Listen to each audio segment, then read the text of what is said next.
Hi, it's Lynn Shuck with Healing and Balance, and we're going to look at spinal flexion and extension again today. We did it before in a forward fold, different ways to go down and up, and this is going to be a version of cat-cow, but very slow with a lot of attention to the various vertebral joints. So we want to do this because most of us, when we take cat-cow, if you aren't familiar with that, cow, the belly tends to drop toward the floor, you look up. Cat, the back rounds to the ceiling, the head drops down. And we tend to move where we're most mobile. So the head tends to drop, the head tends to lift, and then there's a lot of movement at the rib cage back of the waist. But there's an entire spine that should be able to articulate through from one of those two positions to the other, and we often don't use all of it.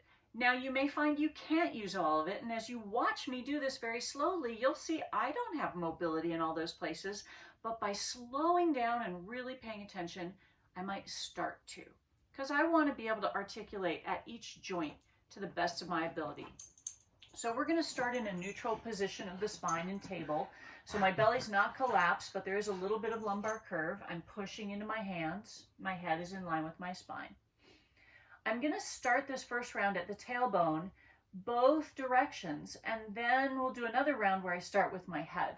So if I let my tailbone tuck under, the back of my pelvis starts to lift toward the ceiling up near the top of my pelvis, the iliac crest.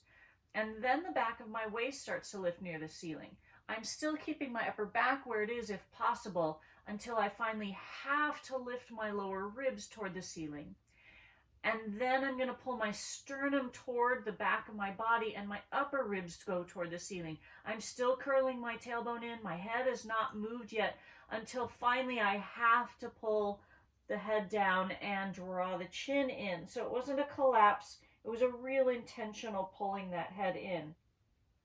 Now the tricky part here is I want to keep my head and my upper body where it is and start to again move from the tailbone. So I'm going to untuck my tailbone, which now brings the front of my pelvis forward toward the floor, and then the back of my waist coming toward the floor, and then my lower ribs, and then my sternum, and then when everything is gone as far as it's going to go, I can unroll my head and look in front of me.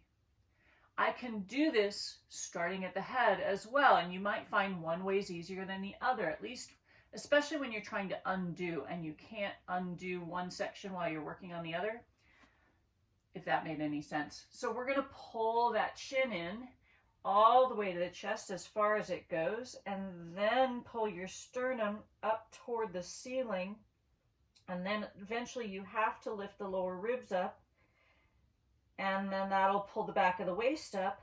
And as the back of the waist lifts, the top of the pelvis starts to lift toward the ceiling, and then finally the tailbone curls under. So I'm really using these muscles in the front of my body to pull up away from the floor. And then again, I'm going to start from my head this round.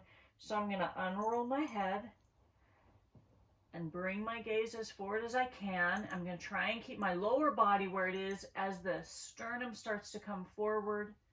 And then the lower ribs come forward, and then the belly and the top of the pelvis, which starts to untuck that pelvis until the tailbone is sticking out behind me. It's slow, it's methodical. You might not be able to be there really long. In fact, if it's bothering your wrists, you can do this on your fists. You can do it on your forearms. I think it's harder there, but it's possible. If you have wrist stuff, take care of yourself.